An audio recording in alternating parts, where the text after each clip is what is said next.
today's topic is how to approach English. If you can focus on it, focus on one thing, that would be great, but it could be boring, right? That's why I would say, okay, you can do two things at the same time. Two things at the same time. But in my case, again, I recommend my students to learn vocabulary at the same time. So three things at the Three same things time. at the same time at least. So moving on to the phase where you start practicing speaking. What are the steps that you think people should take? Yeah. So this one is a tricky one. Well, some people say 英語の. If you want to be able to speak English, don't use Japanese. Yeah. Don't translate Japanese to English. Yeah. But in the reality, it could be really difficult. Don't force yourself to think in English or whatever the image. If it's too hard, you can think what you want to say in Japanese first.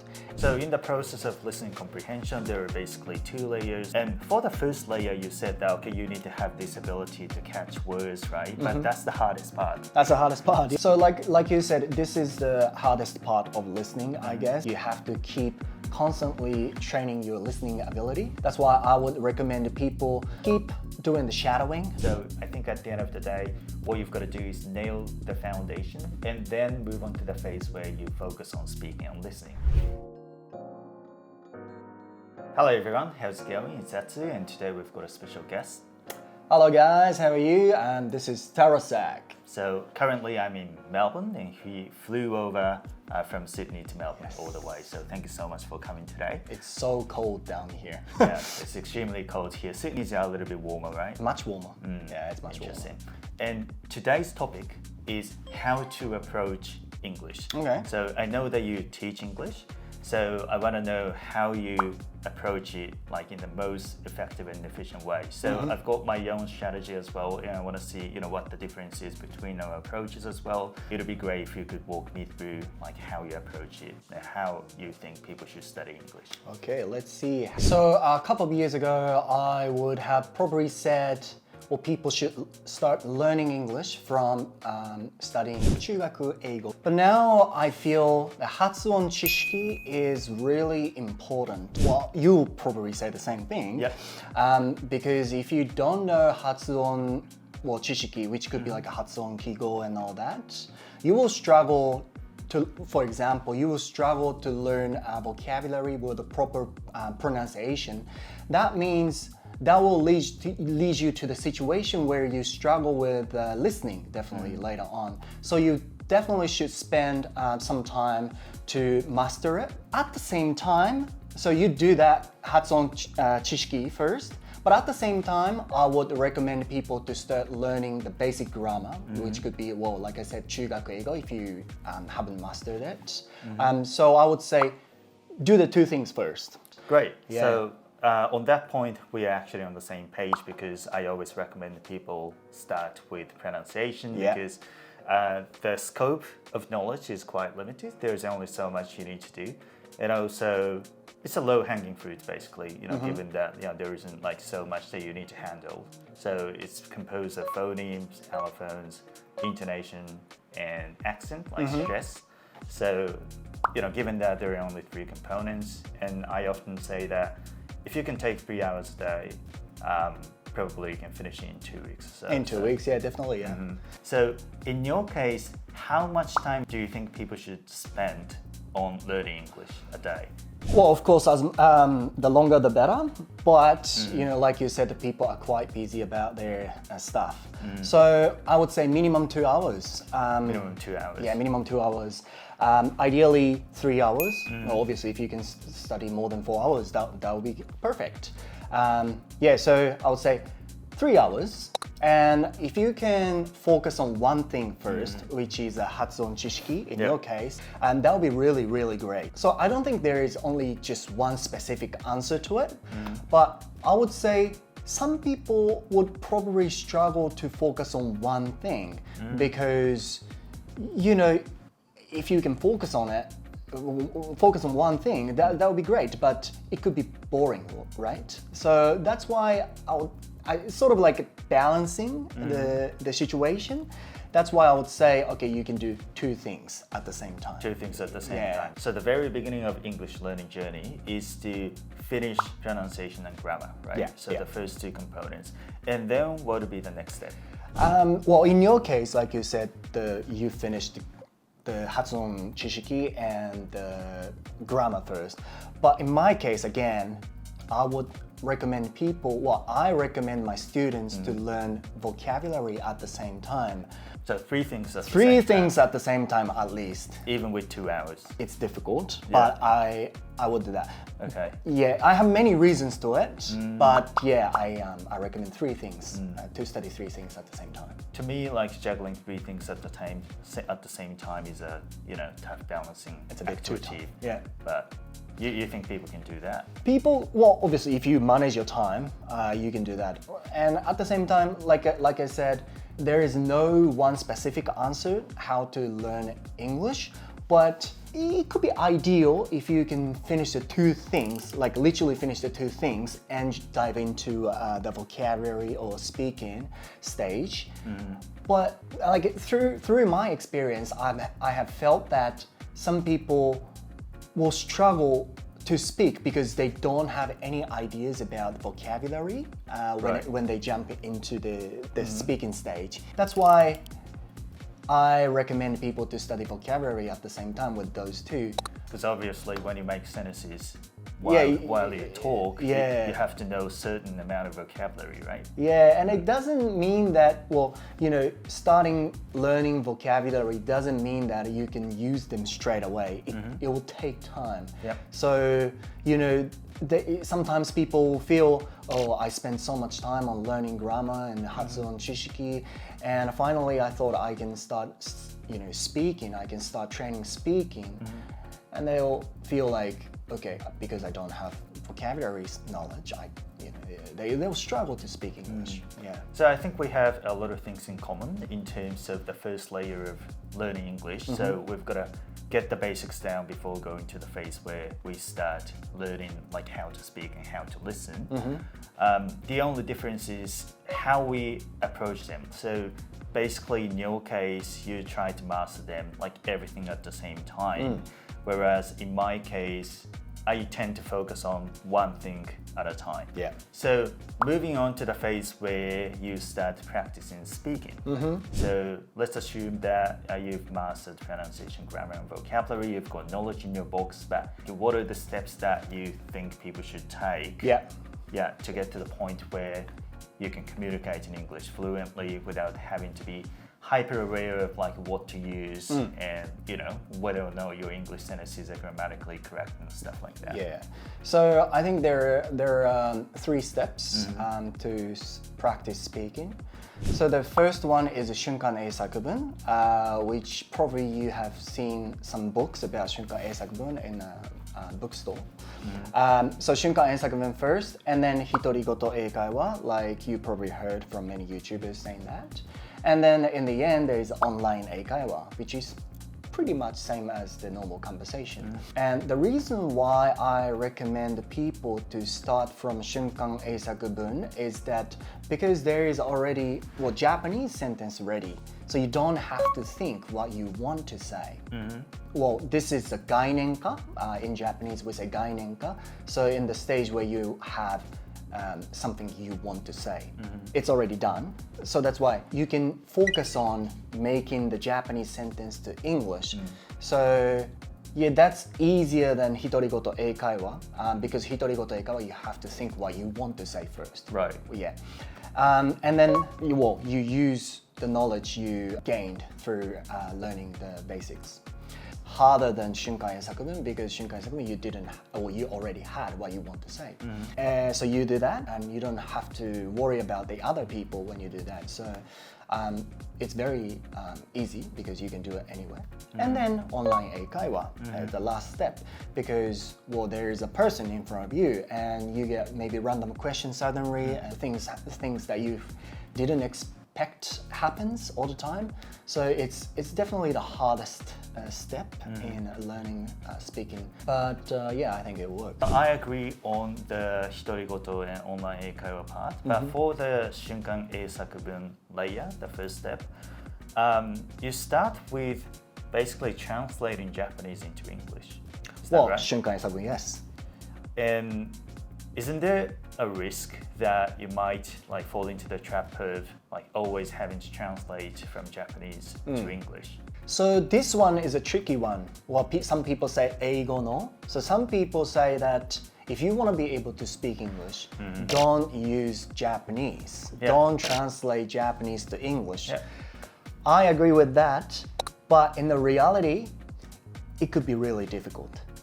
We can say, okay, just imagine what you want to say and make that image to the English sentence. If you can do that, that's wonderful.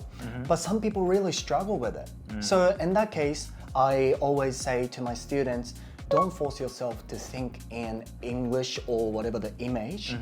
If it's too hard, you can think what you want to say in Japanese first and use the knowledge you learned and make that to English sentence. That's how I say. So how does the transition happen?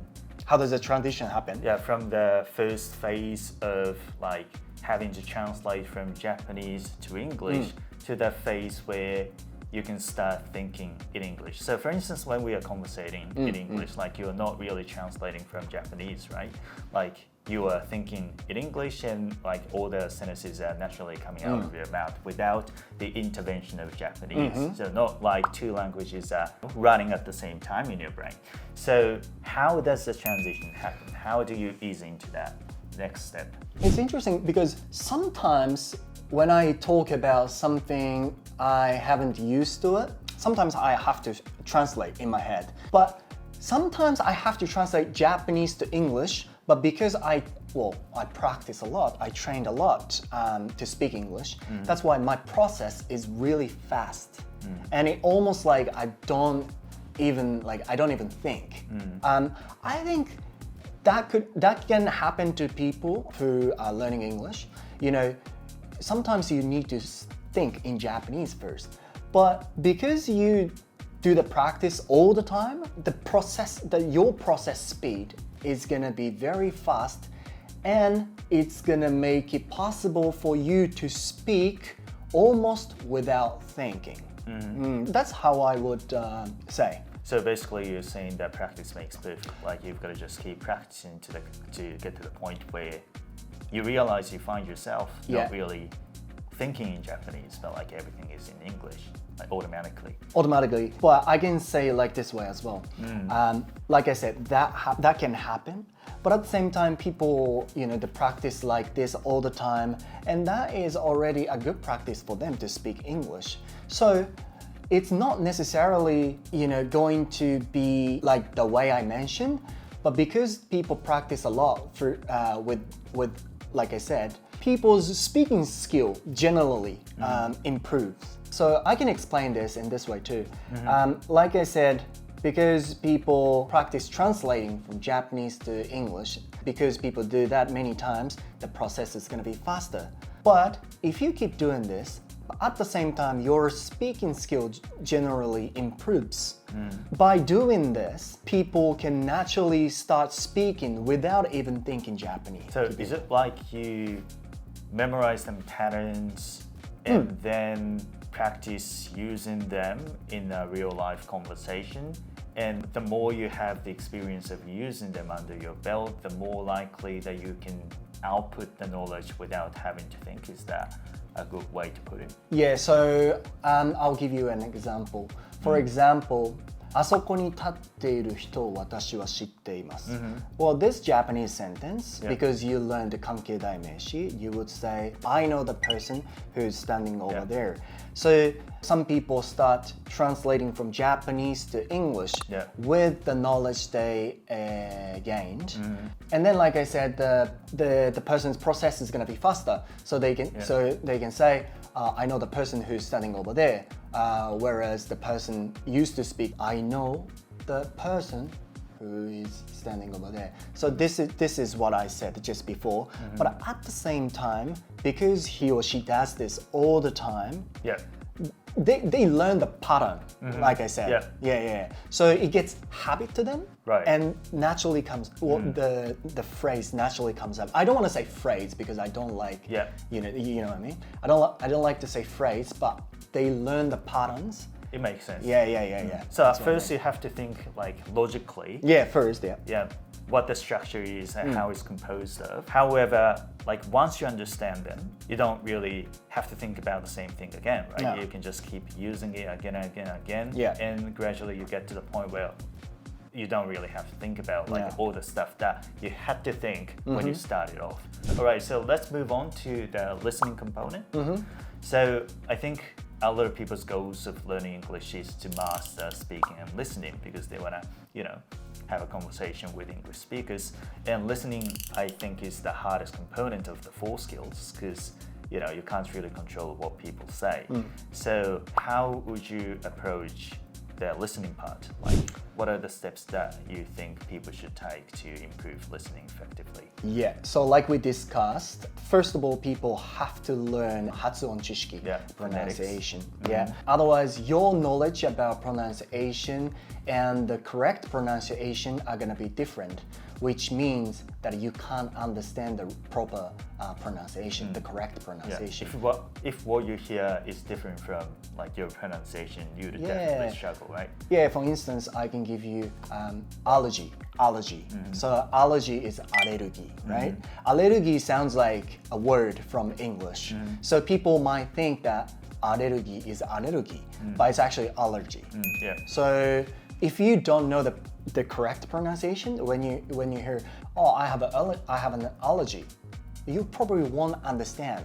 That's what I mean. You need to know the correct pronunciation. That's why, like we said, we need to learn the pronunciation first, right? Yep.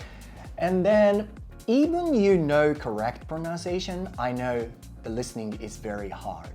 So, in generally, I would say people need to have 音声知覚能力, which is the ability to catch words.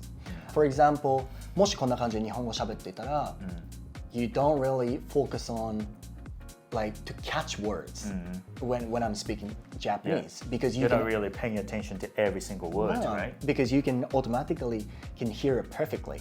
But in English, it's different, right? Yeah. So you need to gain this ability. And then at the same time, you need to be able to read. Yeah, so reading and listening are the same thing, I would say. And obviously, the listening is more difficult because you have to have the 音声知覚能力. After you catch the words, you have the sentence in your head. This is the same as the reading, right? When you read, you have the sentence. When you catch the word, you have the sentence. If you can't read, you can't understand what the sentence means. So you need to be able to read. So I would say for the 音声知覚能力, do shadowing. That will be very helpful. And for the, we will say 意味理解. For the understanding ability, you need to spend some time on reading. 精読. So in the process of listening comprehension, there are basically 2 layers. The first layer being your ability to catch words, and then the second layer is your ability to comprehend the sentence that was said by the person that you're speaking to. Yeah. And for the first layer, you said that you need to have this ability to catch words, right? But that's the hardest part. That's the hardest part. So like you said, this is the hardest part of listening, I guess. You have to keep constantly training your listening ability. That's why I would recommend people keep doing the shadowing, and it's not going to dramatically change your ability in 2 or 3 days. Well, it depends how many hours you can take a day, but at least 30 minutes to maximum 45 minutes. You don't have to do it like for an hour or 2 hours. I don't think so. You get super tired anyway. Do that and make yourself a person who can naturally catch words. Yeah, I think this is the approach. Is that the only thing that people need to do? Okay, this is the one I want to ask you. What do you think about this? So I think listening is very multifaceted. So it's got a lot of aspects to approach. So of course, practicing listening is very important because it's all about listening. But at the same time, for instance, improving your pronunciation is one way to approach it as well, because like we said, when there is a gap between how you pronounce it and how it's said by a native speaker, you definitely struggle to understand. So it's not a one thing. You have to so. practice pronunciation and speaking as well. These skills, if you improve these skills, what you mean, your listening skill also improves at the same time. Yeah. So listening is something that you can slice from many different angles. So you have to slice and dice it, and then understand what it's made up of, and approach each and one of them. That's how I would say. That's good to know, because some people struggle with like you said, the listening, and I guess in that case, most of people will naturally start focusing on just listening. So you have to think about your pronunciation skills and speaking skills. I agree with that, yeah. Just to summarize what we've discussed, right? There are 3 fundamentals, or the building blocks of English, which are vocabulary, pronunciation, and grammar. And in my case, one thing at a time, basically. But in your case, 3 things at the same time. Yeah. But what we're gonna have to do eventually is the same, right? So Yeah, eventually it's the same. Nail the 3 components first. So you believe that you should finish all the 3 before moving to the next layer? I wouldn't say so. Okay. You're not gonna finish. Well, you can finish, but it takes a long time. So it's a gradual process. Gradual process, yeah. Right. So you think that 3 is the maximum number of things that you can execute at the same time? Yeah, but at the same time, in the reality, I feel like people struggle if they cannot go to the speaking phase or listening phase. Their motivation starts waning, right? Exactly. To control that in a certain step, in a certain point, I would recommend people to start learning, or little by little, start doing the speaking and listening at the same time too. And then for speaking and listening, you recommend people start with 瞬間英作文, and then 独り言 and online conversations. And they can mix and match as well. They mix and match as well, And for listening, so there are 2 layers. The first layer is 音声知覚, and then the second layer is the ability to comprehend the sentence. So reading becomes like the foundation for listening as well. Yeah, from the perspective of the second layer. Yeah, but the reading also has like a seidoku and tadoku. Right. These 2 are really different. Okay. Yeah, but I think people need to do that to be able to listen. Yeah. All right, so that's all for today. So today we discussed how to effectively and efficiently approach English learning. So when we did a comparison between our approaches, I think they were pretty much identical, even though there were some like small, tiny differences. So I think at the end of the day, what you've got to do is nail the foundation and then move on to the phase where you focus on speaking and listening. So don't put the cart before the horse. Don't jump the gun. Just get the basics down and then move on to the next phase. That's how we think that people should study English. All right, so thank you so much for coming over today. Oh, thank you for having me in your channel. All right, looking forward to seeing you guys again in the next video. Bye.